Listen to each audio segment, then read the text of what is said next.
দর্শক আমন্ত্রণ আজকে চট্টগ্রামের শুরুতেই জানিয়ে দেব শিরোনামগুলো। চাচা খুনের বদলা নিতেই খুলনার কাউন্সিলর টিপুকে হত্যা করেন পাপ্পু। নারীর ফাঁদে ফেলে নেওয়া হয় কক্সবাজার, ব্রিফিংয়ে জানালো পুলিশ। এই মেয়ে গোলাম রাব্বানী টিপুর সাথেই আসছেন এবং উনি হত্যাকাণ্ডেই টোপ হিসাবে উনি এই একটা কাজ করেছেন। সেন্ট মার্টিনের রিসোর্টে আগুনের ঘটনায় প্রশাসনের 5 সদস্যের তদন্ত কমিটি। দিশেহারা ক্ষতিগ্রস্ত ব্যবসায়ীরা। ফায়ার সার্ভিস স্টেশনের দাবি। আমরা যতটুকু পাইছি সহযোগিতা করে আমরা পানি মেরে আগুন নিভানোর চেষ্টা করছি। যদি ফায়ার সার্ভিস স্টেশনটি থাকতো তাহলে এত বড় দুর্ঘটনা হতো না। আরও কয়েক মামলায় গ্রেপ্তার মোশাররফ ও নদভী। চট্টগ্রামের আদালতে জামিন নামঞ্জুর, কারাগারে পাঠালেন বিচারক।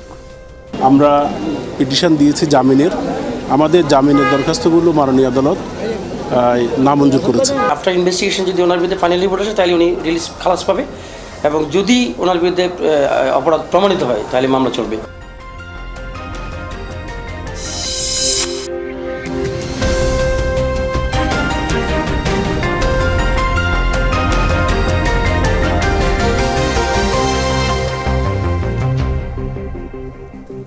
এতক্ষণ শিরোনাম দেখছিলেন, আপনাদের সাথে আছি আমি শাওন দত্ত। জানাবো বিস্তারিত। চাচা হত্যার বদলা নেয়া সহ আধিপত্য নিয়ে বিরোধের জেরে কক্সবাজারে হত্যার শিকার খুলনার ওয়ার্ড কাউন্সিলর টিপু। নারীর ফাঁদে ফেলে তাকে কক্সবাজার নিয়ে যান শাহরিয়ার ইসলাম পাপ্পু। তিনি সহ 2 জন অংশ নেন কিলিং মিশনে। ওই নারী সহ ঘাতক 3 জনকে গ্রেপ্তারের পর এসব তথ্য জানিয়েছে পুলিশ। হত্যাকাণ্ডের পর কক্সবাজার থেকে পালিয়ে মৌলভীবাজারে জুরি চা বাগানে অবস্থান নেন শাহরিয়ার ইসলাম পাপ্পু, গোলাম রসুল এবং ঋতু নামে এক নারী। সীমান্ত দিয়ে ভারত যাওয়ার চেষ্টায় ছিলেন। মঙ্গলবার রাতে সেখান থেকে গ্রেফতার করে নিয়ে আসা হয় কক্সবাজারে। 2013 সালে হুজি নেতা শহীদ হত্যাকাণ্ডের প্রতিশোধ নিতে এবং খুলনায় আধিপত্য নিয়ে বিরোধের জেরে এ হত্যাকাণ্ড বলছে পুলিশ। যিনি শুট করেছেন, গুলি করেছেন, তার নাম হচ্ছে শেখ শাহরিয়ার ইসলাম পাপ্পু। বিগত 2013 সালে এই পাপ্পুর চাচার হত্যাকাণ্ডে এই গোলাম রাব্বানী টিপু তার জড়িত থাকার যে এটা আছে, এবং আমাদের গোপন সূত্রে জানা যায় যে এই হত্যাকাণ্ডটা টিপু নিজেও ওই হত্যাকাণ্ডে ফিজিক্যালি উপস্থিত ছিল। গ্রেফতার নারীর ফাঁদে ফেলে কৌশলে কক্সবাজার নিয়ে আসা হয় খুলনা সিটি কর্পোরেশনের সাবেক ওয়ার্ড কাউন্সিলর গোলাম রব্বানী টিপুকে। 3 জনই তখন কক্সবাজার উপস্থিত ছিল এবং এই মেয়ে গোলাম রাব্বানী টিপুর সাথেই আসছেন এবং উনি হত্যাকাণ্ডেই টোপ হিসাবে উনি এই একটা কাজ করেছেন, এবং যারা হত্যা মিশনে অংশগ্রহণ করেছে তাদেরকে উনি সংবাদ প্রেরণ বা যেটাকে বলে আমরা যে ইনফরমার হিসেবে উনি কাজ করেছেন। পুলিশ জানায় পাপ্পু এবং গোলাম রসুল 8 জানুয়ারি আগেই কক্সবাজার আসেন।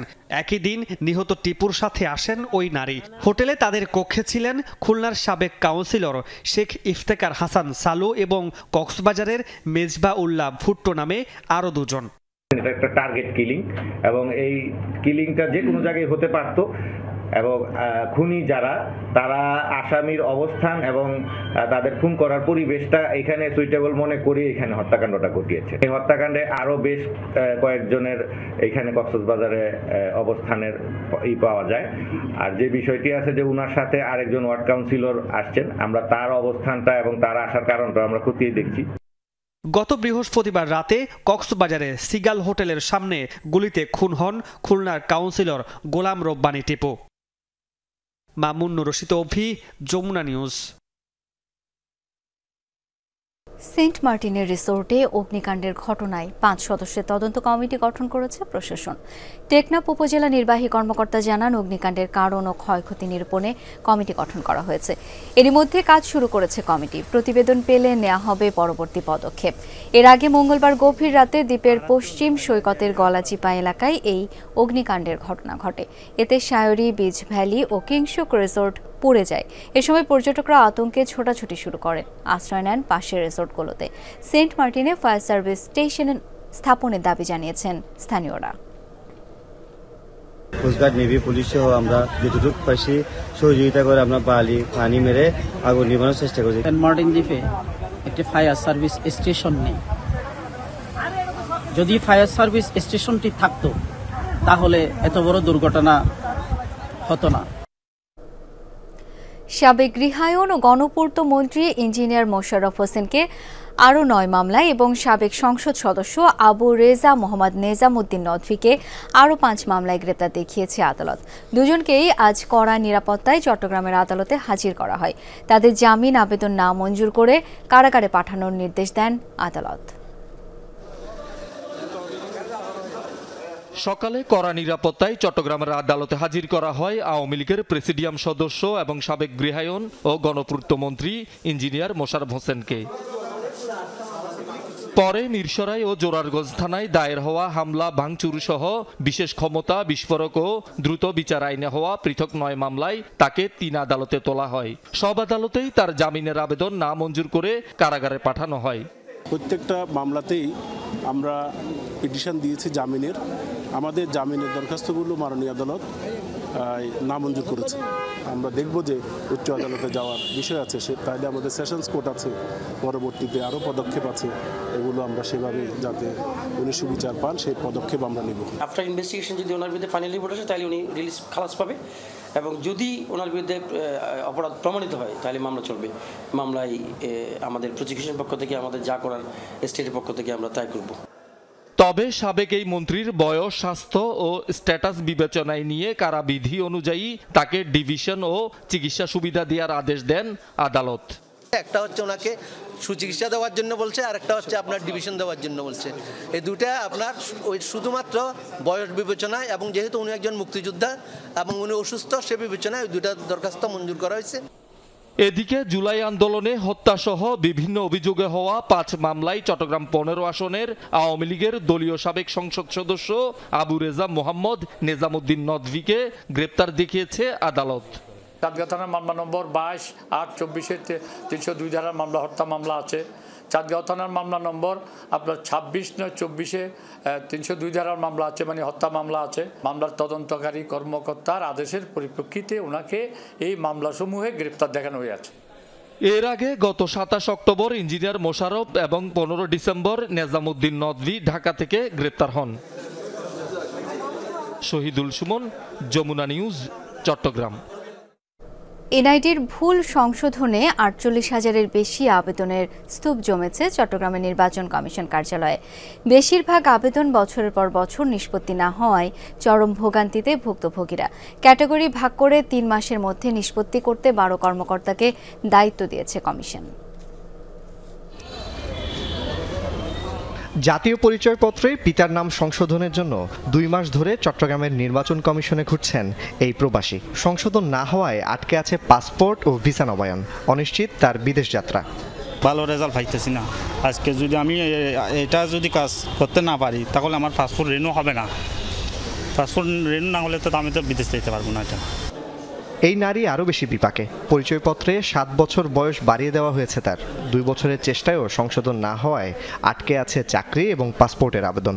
ছাত্র আন্দোলনে সবাই এত সংস্কার করছে, কিন্তু এখনো এটা সংস্কার হয় নাই। এই অফিসগুলো সংস্কার হয় নাই। জনগণ কষ্ট পাচ্ছে, আমরা কষ্ট পাচ্ছি, ভোগান্তি হচ্ছে সবসময়। ভুল সংশোধনের জন্য চট্টগ্রাম আঞ্চলিক নির্বাচন কার্যালয়ে 48,000-এর বেশি আবেদন অনিষ্পন্ন পড়ে আছে। প্রতিদিন ভিড় করছেন ভুক্তভোগীরা।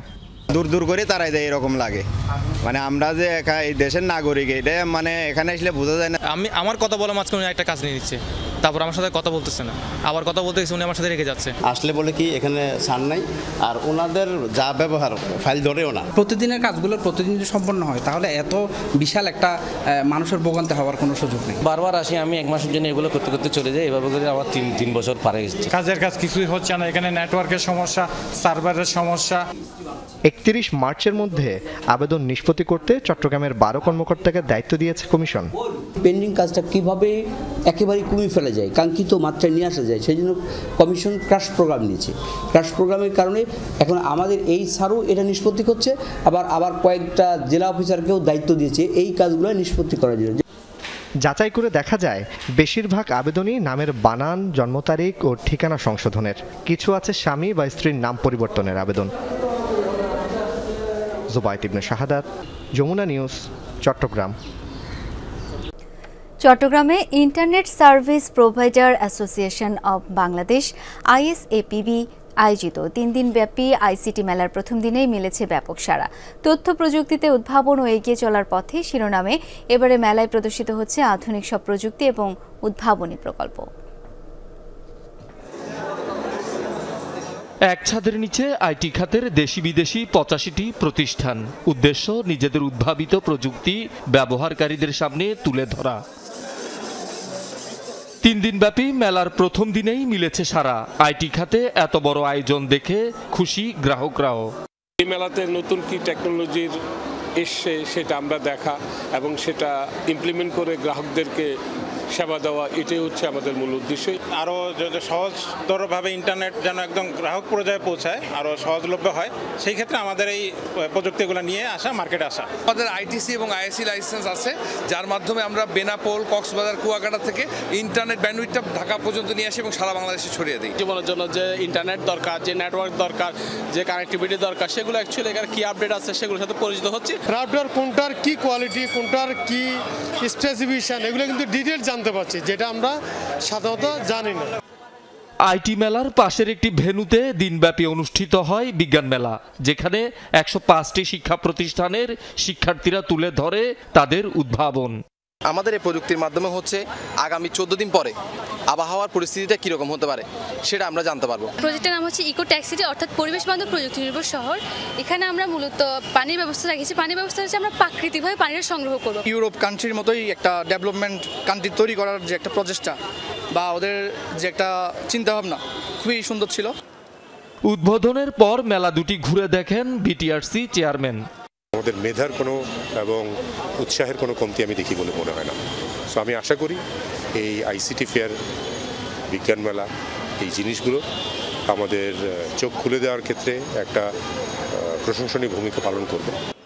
তরুণ প্রজন্মকে তথ্য যোগাযোগ প্রযুক্তি খাতে যুক্ত করতেই ভিন্নধর্মী এই আয়োজন। ইয়াং জেনারেশন স্টুডেন্ট, যারা ছাত্রছাত্রী আছে, যারা বাচ্চা আছে, তাদেরকে টেকনোলজি সম্পর্কে উদ্বুদ্ধ করা, নতুন নতুন টেকনোলজি সম্পর্কে জানানো, এটাই আমাদের প্রধান উদ্দেশ্য। চট্টগ্রামে জিসি কনভেনশন সেন্টারে তৃতীয়বারের মতো আয়োজিত এ মেলার media partner Jamuna television. Shahidul Suman, Jamuna news, Chittagong. পার্বত্য অঞ্চলে 285টি বেসরকারি প্রাথমিক স্কুল জাতীয়করণের দাবিতে খাগড়াছড়িতে মানববন্ধন ও লিফলেট বিতরণ করেছেন শিক্ষকরা। সকালে স্থানীয় প্রেস ক্লাবের সামনে এই কর্মসূচির আয়োজন করে পার্বত্য জেলা বেসরকারি প্রাথমিক শিক্ষক সমিতি। এতে বক্তারা বলেন, 3 পার্বত্য জেলায় 285টি বেসরকারি প্রাথমিক স্কুল রয়েছে, যেখানে কর্মরত আছেন 1425 জন শিক্ষক। বছরের পর বছর বিনা বেতনে পাঠদান করাচ্ছেন তারা।